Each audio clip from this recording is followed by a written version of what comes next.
enfant du christianisme céleste, Sainte Église venue des cieux, enfant du christianisme céleste, Sainte Église venue des cieux.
Une profonde joie. Mon âme est dans la joie vis-à-vis de mon Père. Pourquoi? Parce qu'il m'a délivré des liens de la mort. Et ces liens qui nous environnent sont des formes d'esclavage. Pas forcément la mort physique, mais mon âme est dans la souffrance et dans l'amertume. Je suis rempli de peur, d'inquiétude. Je suis dans l'embarras. Je suis confus. Et c'est pourquoi le psalmiste dit: tout le jour, je t'invoque. J'élève vers toi des prières qui viennent de la profondeur de mon être.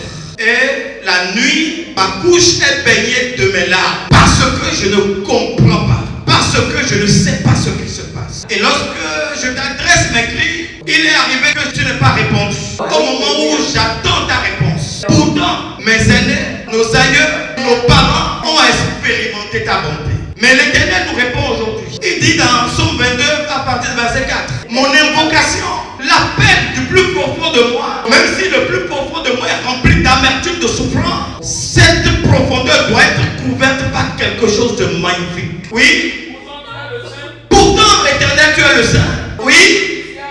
Tu sièges au milieu des louanges. Et ceux qui ont expérimenté cette façon d'appeler l'Éternel, ils ont chanté des cantiques après. Parce que l'Éternel les a délivrés. Et c'est ce qui s'est passé dans le désert de Tekoa, où 3 armées se sont levées pour attaquer Josaphat et son armée. Dans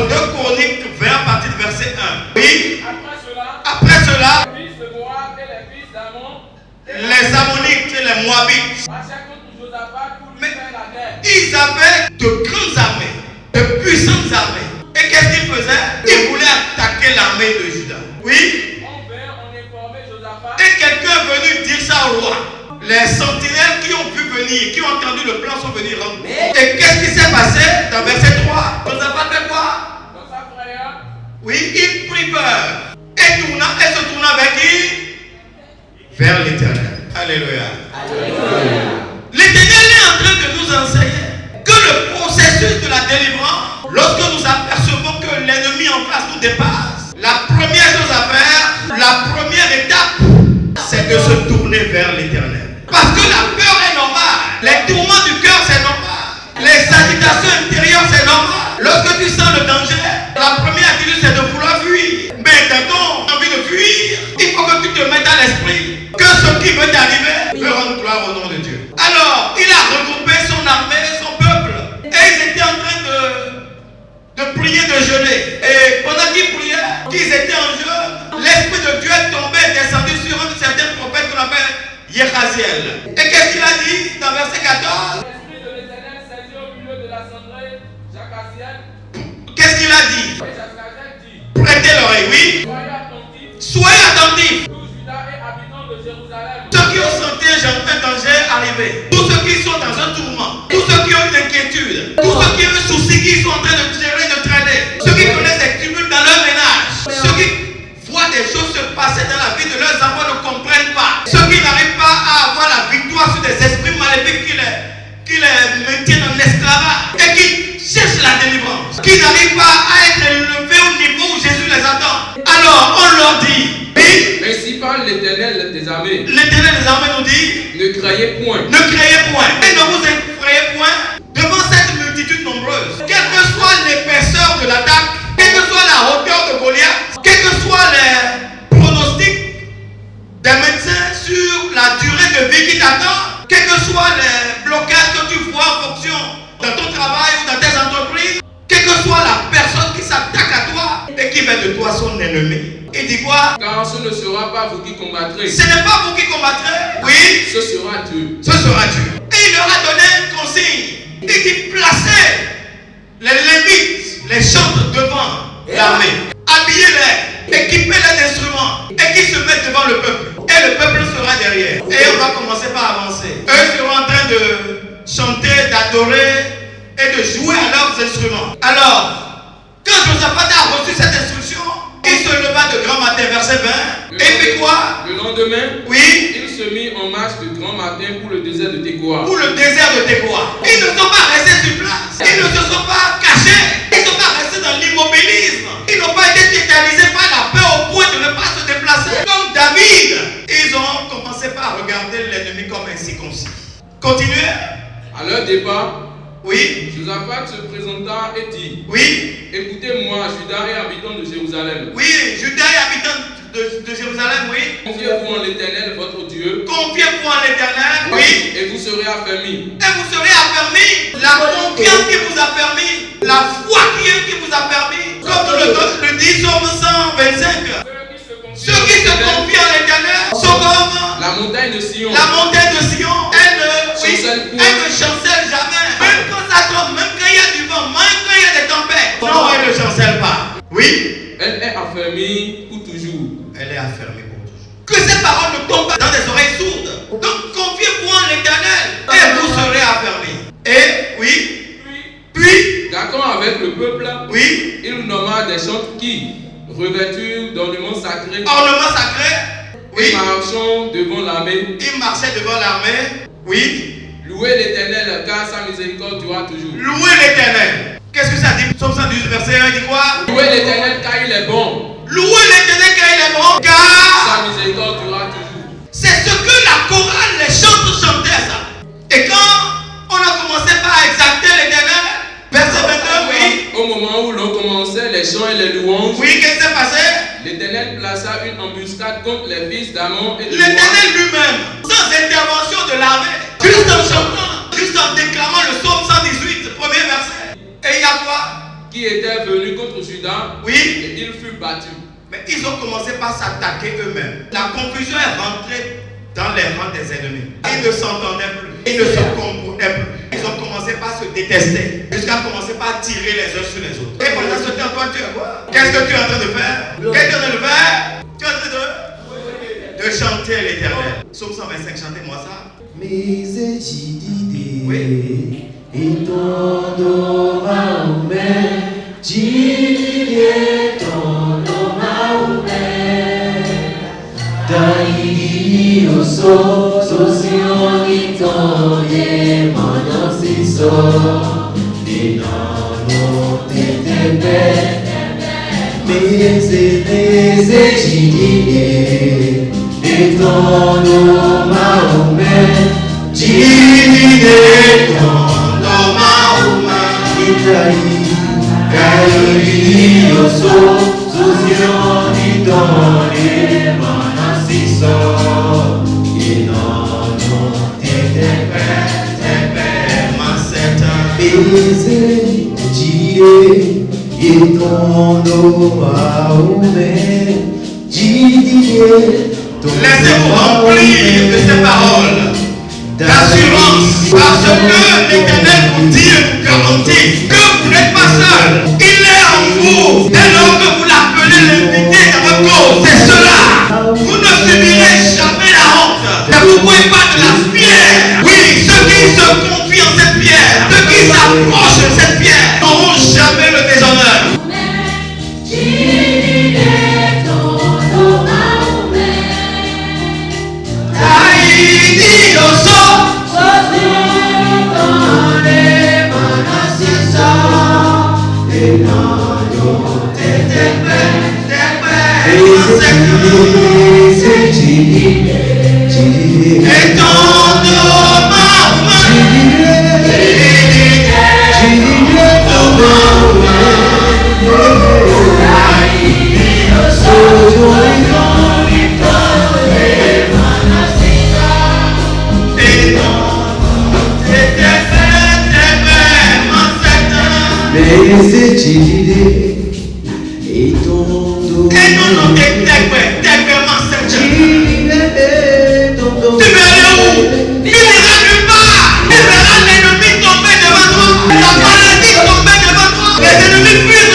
Acclamez pour le Seigneur.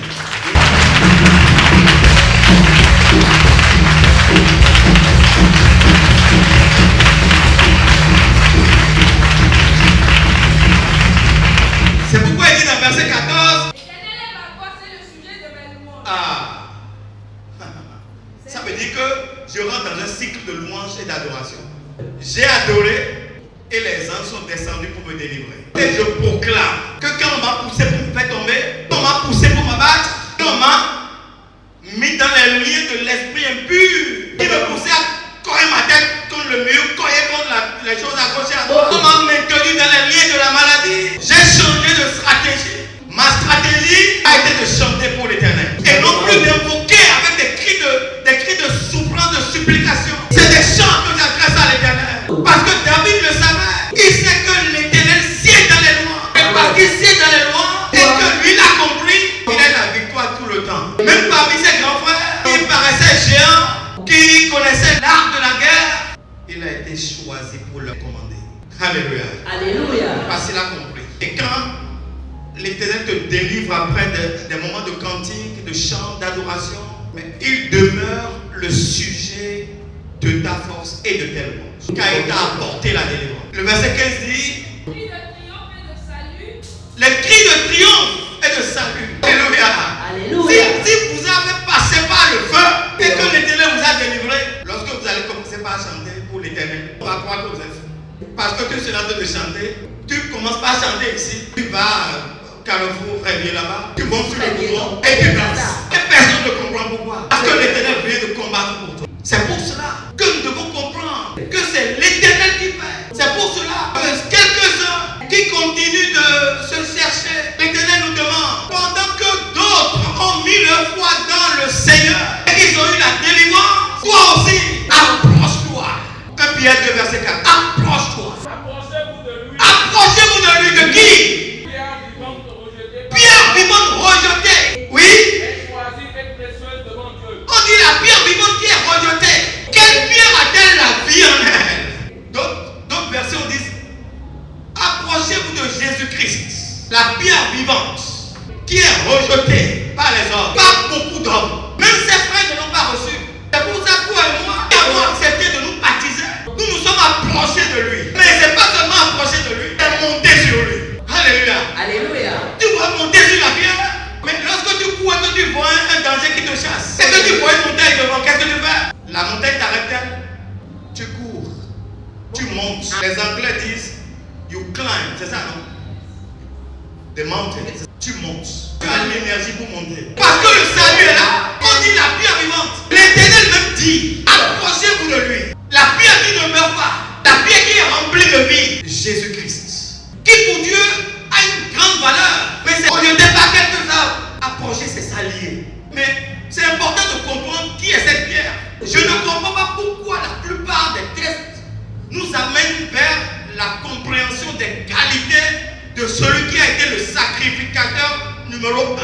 J'ai demandé à l'Éternel. Il m'a dit, dans l'église céleste, les gens viennent adorer, ils sont dans la joie. Mais ils n'ont pas encore intégré, incarné qui est le Christ. Celui qu'on a appelé la pierre vivante. Alors dans Hébreux 10 à partir du verset 8. Parce que c'est le grand sacrificateur. Celui qui a fait la volonté de son Père. Celui qui par son sacrifice nous a permis de commencer par marcher avec Dieu. Donc celui qui nous a reconnectés avec Dieu. C'est pourquoi l'Éternel même nous dit qu'il ne veut pas la mort du pécheur, mais il veut que le pécheur se répande. Parce que si le pécheur ne se répandait pas, mais le royaume de Dieu me met en danger. Parce qu'il y a un autre royaume qui se bat contre le royaume de Dieu, qui viendra sortir les enfants de Dieu de la main du royaume qui est le royaume de la terre, le royaume de l'accusateur, le royaume de Satan, qui viendra nous arracher de ce royaume. Alors que nous végétons dans le péché, alors que nous calomnions, nous manifestons de l'hypocrisie, nous médisons nos frères, nous sommes jaloux de nos frères, nous commettons même le meurtre sur nos frères, nous mentons sur la compte, nous allons même jusqu'à les confier des divinités. Et on m'appelle pour dire, Charlie, viens voir ton fidèle ici. Et on met, comme nous sommes à l'ère d'un tic, on met le film, on commence à me montrer. Je suis dans ma maison, dans mon lit tranquille, je vois mon fidèle qui est en train de sortir du balai. Il fallait un sacrificateur qui se présente lui-même comme le sacrifice pour nous reconnecter avec Papa, pour entretenir le lien fraternel avec lui. Donc héritier, nous devenons co-héritiers de Dieu.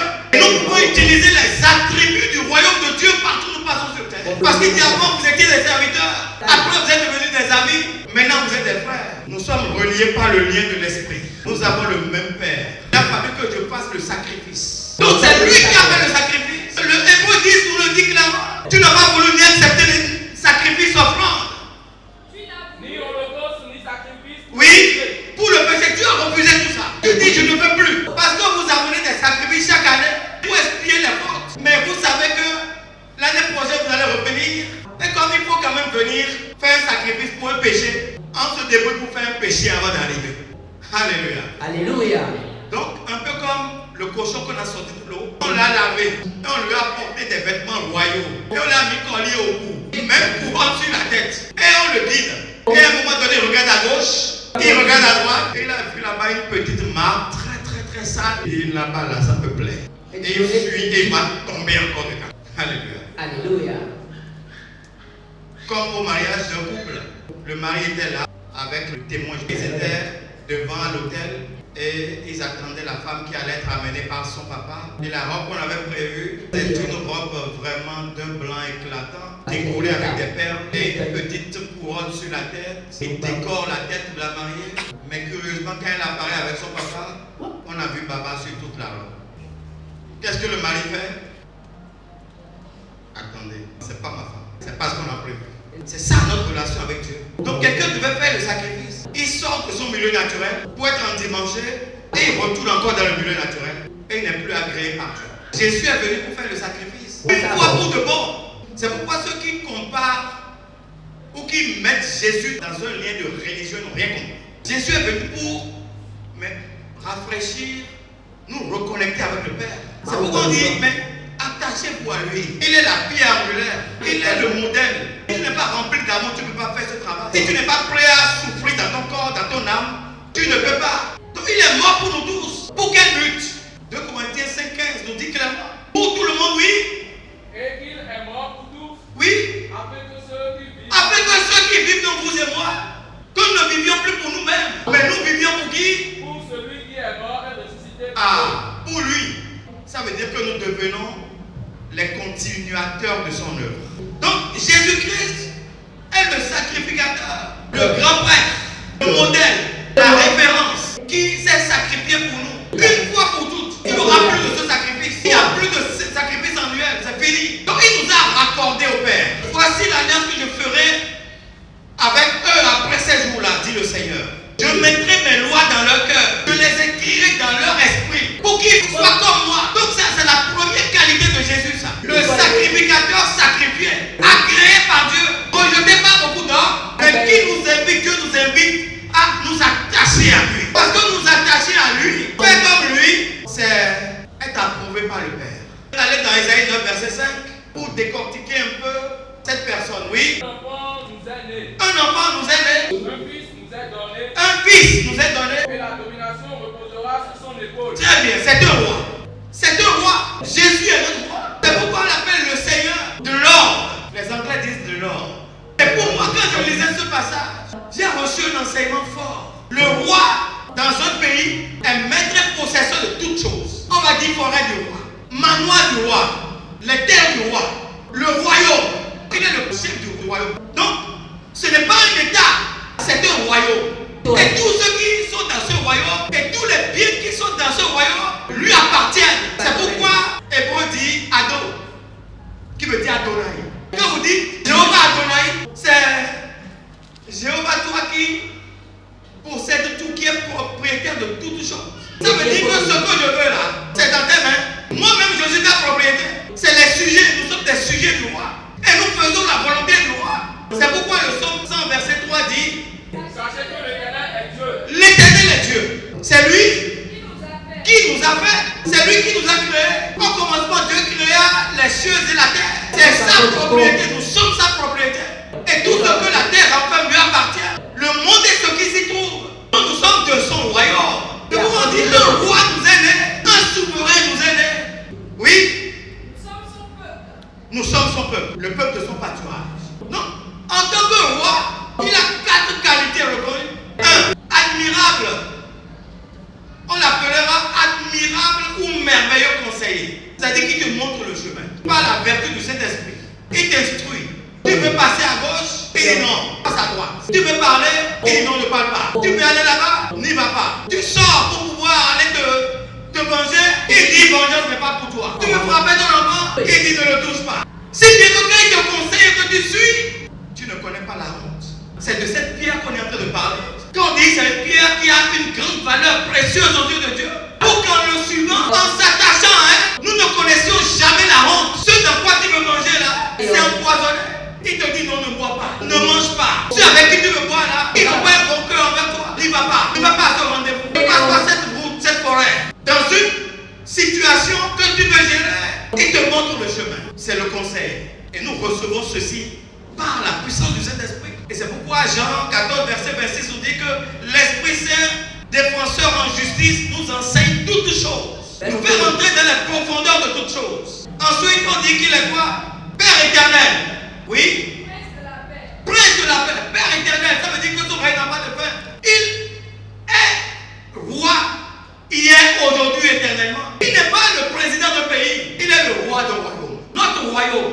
Et il a tout en sa main.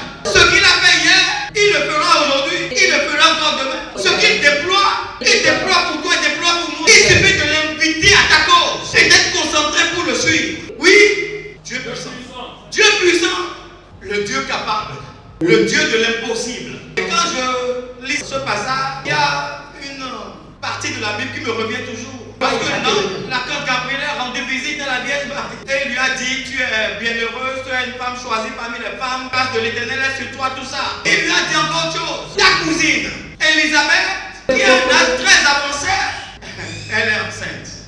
Et Marie dit, hein? Parce qu'on ne calculait plus la réaction de Marie. Il dit, le père fait ça. Celle dont on a dit qu'elle est déjà flétrie, elle n'a plus aucune chance, qu'elle ne peut même plus enfanter, qu'elle ne peut même plus réussir, qu'elle ne peut plus jamais rayonner, qu'elle ne peut plus jamais porter un enfant dans ses bras, qu'elle ne peut même plus monter dans une voiture, qu'elle ne peut même plus se relever de cette maladie. Oui, il dit quoi? Luc 1, verset 36-37. Car rien n'est impossible à Dieu. Car rien n'est impossible à Dieu. Et cette capacité de Dieu nous amène à l'appeler El Shaddai, celui qui est capable. Dieu de toutes les capacités. Dieu de l'impossible, qui transforme ce qui est impossible en possible, qui mérite notre acclamation, notre adoration.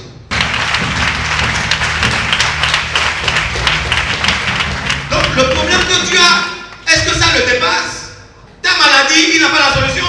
La mort qui environne, il ne peut pas régler. Les blocages que tu gères depuis plusieurs années, tu penses qu'il ne peut pas régler?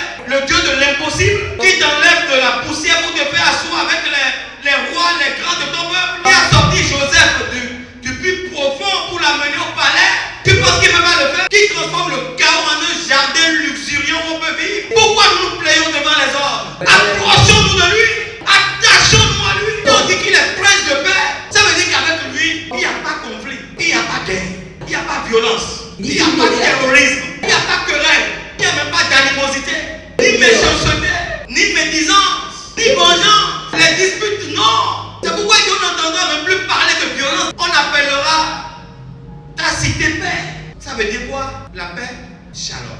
C'est pourquoi quand quelqu'un se rend chez vous, ceux qui ont eu le temps de côtoyer un peu les juifs et aussi les évangéliques, quand ils rentrent chez vous, ils veulent vous parler ou bien vous appeler, vous prier pour vous, ils commencent par shalom. Ils invitent la paix. C'est pourquoi on a dit que l'Esprit de Dieu est descendu sur lui comme quoi? L'Esprit de Dieu est descendu comme une colombe. Ça veut dire la paix. Il vient pour apporter la paix.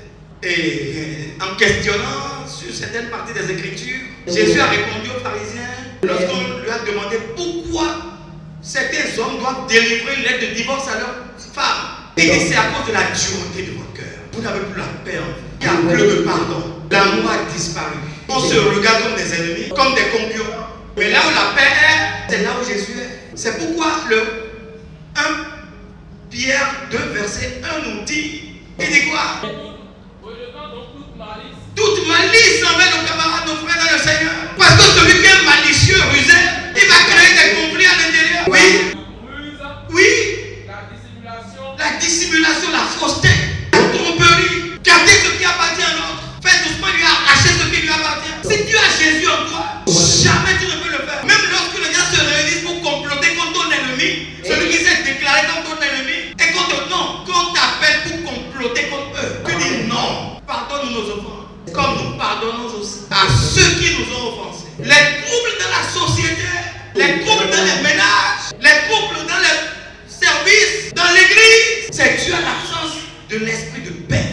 On veut que nous soyons comme Jésus, cette pierre vivante là, qui est le roi, qui est le sacrificateur, qui est en même temps le sacrifice agréable, qui est le Père éternel, le souverain éternel, le mari éternel. Mari, ça veut dire Seigneur, ça veut dire souverain. Lorsque notre maman appelait son mari, comment est-ce qu'elle l'a appelé? Abraham. Et qui? Mon Seigneur. Marie, ça veut dire mon Seigneur. Comment nous appelons nos maris à la maison? Jacques, tu es là? Avant d'un dia. Jacques, moi,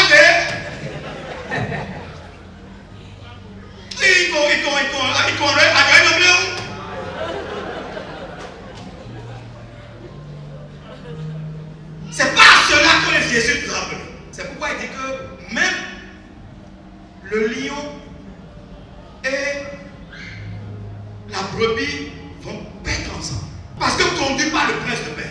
Parce que l'esprit de paix opère. Donc la vie ensemble devient intéressante. Personne ne crée son prochain. Dans certaines églises, on dit non, on ne va plus là-bas. C'est là-bas qu'ils ont même attaché ton nom. La sorcellerie là même, c'est là-bas. Tu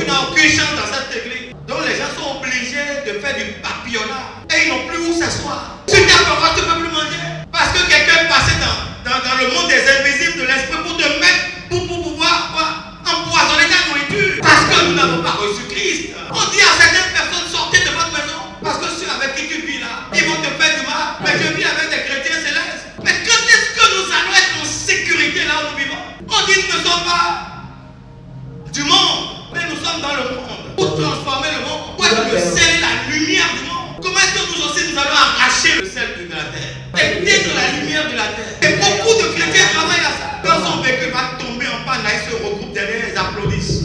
Et puis, peut-être que l'on parle là,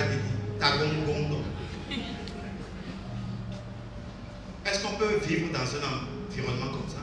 Alors que nous devons être dans un environnement où la paix fuse. Et étant modèle de Jésus, nous-mêmes nous devenons donc des pierres vivantes. Et c'est pourquoi le Ésaïe 53 verset dit, il a plu à son père de le briser par la souffrance, afin qu'il fasse ce sacrifice, afin que oui. Après avoir livré sa vie en sacrifice, Oui. pour le péché, Pour le péché, une postérité prolongera 7 jours. il verra une postérité. Donc c'est vous et moi. Comment est-ce que nous avons incarné Jésus? Nous continuons de passer chez les Mokono à faire des cérémonies, à adorer la créature plutôt que le créateur. L'heure vient, elle est déjà venue.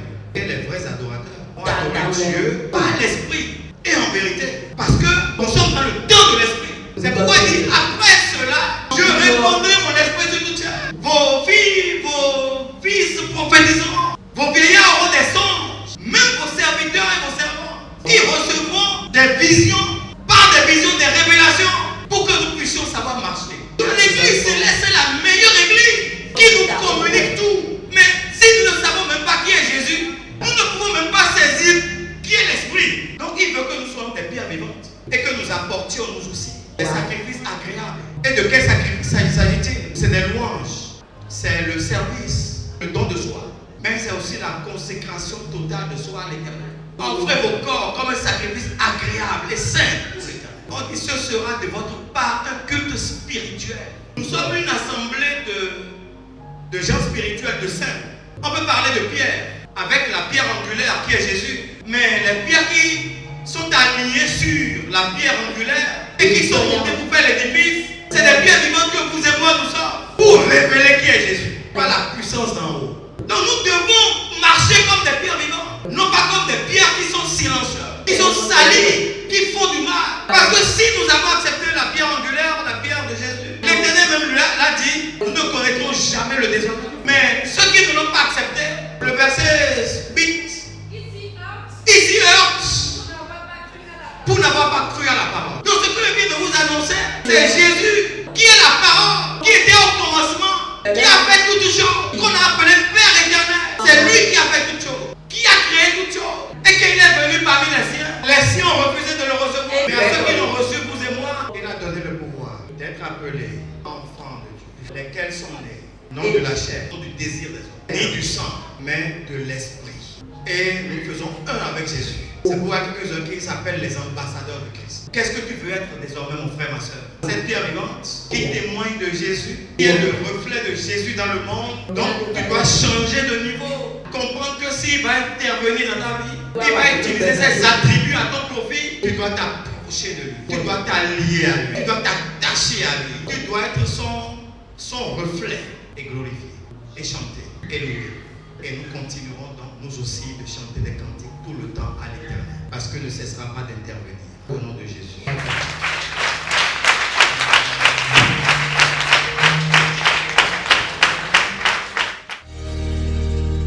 Enfant du christianisme